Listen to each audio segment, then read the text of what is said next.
ಗುಜರಾತ್ ಪ್ರವಾಸದಲ್ಲಿರೋ ಪ್ರಧಾನಿ ನರೇಂದ್ರ ಮೋದಿಯವರು ವಿಶ್ವ ವನ್ಯಜೀವಿ ದಿನದ ಅಂಗವಾಗಿ ಇವತ್ತು ಬೆಳಿಗ್ಗೆ ಗುಜರಾತ್ನ ಜುನಾಗಢ ಜಿಲ್ಲೆಯ ವನ್ಯಜೀವಿ ಅಭಯಾರಣ್ಯದಲ್ಲಿ ಸಫಾರಿಗೆ ತೆರಳಿದ್ರು.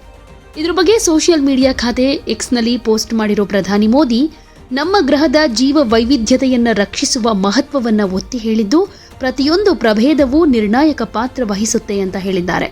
ಇಂದು ವರ್ಲ್ಡ್ ಲೈಫ್ ದಿನದಂದು ನಮ್ಮ ಗ್ರಹದ ಅದ್ಭುತ ಜೀವ ವೈವಿಧ್ಯವನ್ನು ರಕ್ಷಿಸಲು ಮತ್ತು ಸಂರಕ್ಷಿಸಲು ನಮ್ಮ ಬದ್ಧತೆಯನ್ನು ಮಾಡೋಣ. ಪ್ರತಿಯೊಂದು ಪ್ರಭೇದವೂ ಪ್ರಮುಖ ಪಾತ್ರ ವಹಿಸುತ್ತೆ. ಮುಂದಿನ ಪೀಳಿಗೆಗೆ ಅವುಗಳ ಭವಿಷ್ಯವನ್ನು ರಕ್ಷಿಸೋಣ.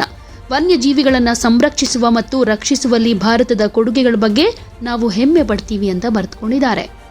ನಿನ್ನೆಯಷ್ಟೇ ಸೋಮನಾಥದಲ್ಲಿ 12 ಜ್ಯೋತಿರ್ಲಿಂಗಗಳಲ್ಲಿ ಮೊದಲನೆಯದಾದ ಶಿವ ದೇವಸ್ಥಾನಕ್ಕೆ ಪ್ರಾರ್ಥನೆ ಸಲ್ಲಿಸಿದ ಮೇಲೆ ಮೋದಿಯವರು ಸಸಾನ್ನಲ್ಲಿರುವ ರಾಜ್ಯ ಅರಣ್ಯ ಇಲಾಖೆಯಿಂದ ನಿರ್ವಹಿಸಲ್ಪಡೋ ಅರಣ್ಯ ಅತಿಥಿ ಗೃಹವಾದ ಸಿಂಹ ಸದನದಲ್ಲಿ ಉಳ್ಕೊಂಡಿದ್ರು.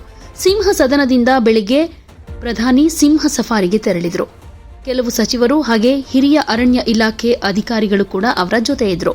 ಗಿರ್ ವನ್ಯಜೀವಿ ಅಭಯಾರಣ್ಯದ ಪ್ರಧಾನ ಕಚೇರಿಯಾದ ಸಸರ್ ಗಿರ್ನಲ್ಲಿ ಪ್ರಧಾನಮಂತ್ರಿ ರಾಷ್ಟ್ರೀಯ ವನ್ಯಜೀವಿ ಮಂಡಳಿಯ 7ನೇ ಸಭೆಯ ಅಧ್ಯಕ್ಷತೆ ವಹಿಸಲಿದ್ದಾರೆ.